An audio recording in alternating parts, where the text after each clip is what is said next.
Bonjour chers parents, bonjour chers élèves, bienvenue dans mon univers d'école à la maison. Aujourd'hui, une nouvelle notion, les quadrilatères. Générique.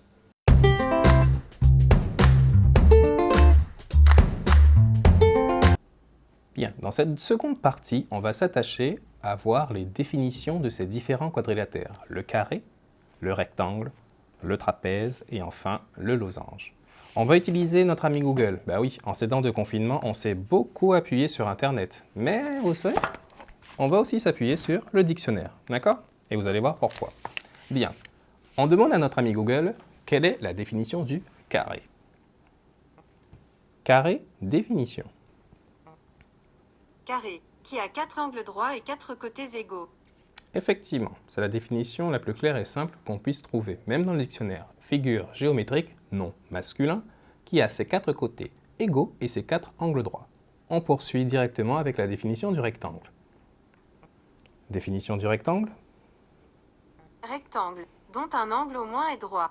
Là, la définition est moins précise. Et lorsqu'on s'appuie sur le dictionnaire, on regarde que, et on observe bien sûr, le rectangle est une figure géométrique, toujours non masculin, qui a 4 angles droits, déjà. Les côtés sont égaux 2 à 2. La définition est plus précise. Passons maintenant à la définition du trapèze. Trapèze, définition. Trapèze, quadrilatère dont 2 côtés sont parallèles, surtout lorsqu'ils sont inégaux. D'accord. Donc, soit la définition n'est pas assez complète, soit elle est trop poussée. Alors, la fin de cette définition-là peut embrouiller. Le dictionnaire dit quoi? Le trapèze est un quadrilatère, donc figure à 4 côtés, non masculin toujours, dont 2 côtés sont parallèles. Point. Voilà. Et on sait qu'il y a 3 types de trapèzes.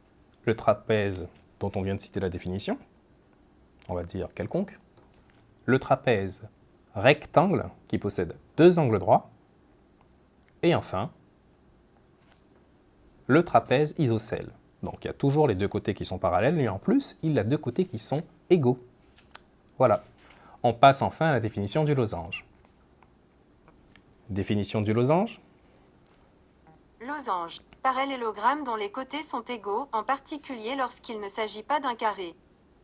Cette définition fait entrer la notion de parallélogramme. Pour ceux qui ne savent pas ce que c'est, le parallélogramme est une figure géométrique aussi. Alors, pour le cycle 3, vous avez l'habitude de voir ce genre de figure. Alors, effectivement, le losange, pour le différencier d'un carré, parce qu'il a aussi ses 4 côtés égaux, il ne possède pas d'angle droit, comme le parallélogramme.